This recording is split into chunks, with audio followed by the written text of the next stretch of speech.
નમસ્કાર મિત્રો, સ્વાગત છે તમારું આપ સૌની શહેરી ચેનલ ગુજરાતી સાહિત્ય વિદ નિકુંજ યુટ્યુબ ચેનલમાં હું નિકુંજ પરમાર આપ સૌનું ડેલી સ્વાગત કરું છું મિત્રો। તો આજના વિડીયોમાં વાત કરવાની છે મિત્રો, આખરે પેન્શનર અને નિવૃત્તિ કર્મચારીના ઇંતજારનો આવે સુખદ અંત।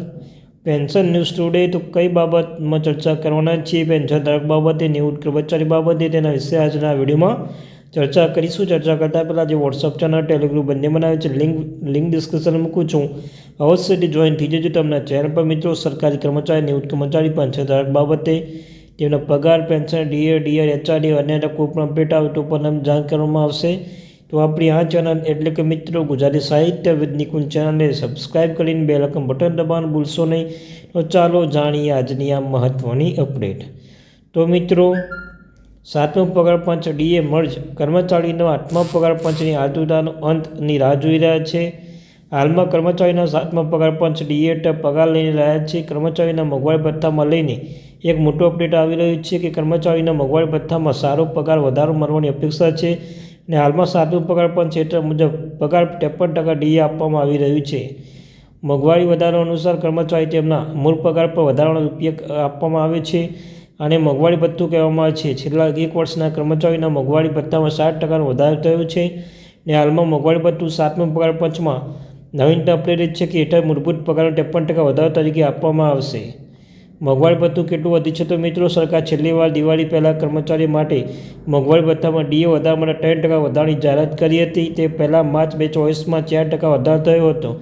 અગાઉ 46% મોંઘવારી ભથ્થું આપવામાં આવતું હતું, જે વધે 50 અને પછી 53% થયું હતું। મોંઘવારી ભથ્થું મૂળ પગાર સાથે મર્જ કરવામાં આવશે। સરકાર ઓક્ટોબર ડીએ મોંઘવારી ભથ્થામાં 3% વધારો કર્યો હતો, ત્યારબાદ ડીએ 50% વધીને 53% થયું હતું। આ પછી ચર્ચા થઈ રહી છે કે હવે ડીએ મૂળ પગાર સાથે મર્જ કરવામાં આવશે। જો આવું થશે તો સરકારી કર્મચારી પગારમાં નોંધપાત્ર ફેરફાર જોવા મળી શકે છે। મર્જ કેમ થઈ શકે છે મિત્રો? કર્મચારી મોંઘવારી ભથ્થામાં વધારે 53% કરવામાં આવશે, તેને મૂળ પગાર 7મું પગાર પંચ ડીએ મર્જ સાથે મર્જ કરવાની વાત થઈ હતી। આ પ્રથમ વખત નથી કે અગાઉ ચર્ચા ત્યારથી જ્યારે 6ઠ્ઠા પગાર પંચ પગાર પર ડીએમાં 50% ડીએ વધારો થયો હતો। આવી ચર્ચા ફરી શરૂ થઈ ગઈ છે, જેની પાછળ કારણ 50%થી વધુ ડીએ હોવાનું માનવામાં આવે છે। દેશના કેન્દ્રીય મંત્રી અશ્વિની વૈષ્ણવ તરફથી આ અંગે મોટો અપડેટ આપવામાં આવ્યો છે। મહેન્દ્રી વૈષ્ણવે કહ્યું કે તેના મર્જ પર ચર્ચા થઈ રહી છે, પરંતુ હાલમાં સરકાર આ અંગે કોઈ નિર્ણય લેવામાં આવ્યો નથી।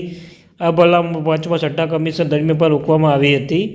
મોંઘવારી ભથ્થું અગાઉ મર્જ કરવામાં આવ્યું છે। મોંઘવારી ભથ્થા મર્જ કરવાની ચર્ચાઓ પાછળ ઇતિહાસ લેવાયેલો નિર્ણય છે। 2004માં પણ જ્યારે ડીએ 50% ડીએ વધી થયું હતું, ત્યારે ડીએ અને મૂળ પગાર મર્જ કરવામાં આવ્યું હતું, પરંતુ બાદમાં નિયમો ફરી બદલવામાં આવ્યા છે।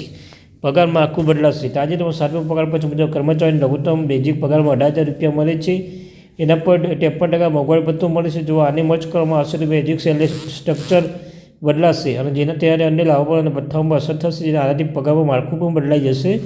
તો thank you very much. Gujarati સાહિત્ય વિદ નિકુંજ ચેનલને સબસ્ક્રાઈબ કરી લો, લાઇક કરી લો, બેલ આઇકન બટન દબાવવાનું ભૂલશો નહીં। Thank you very much.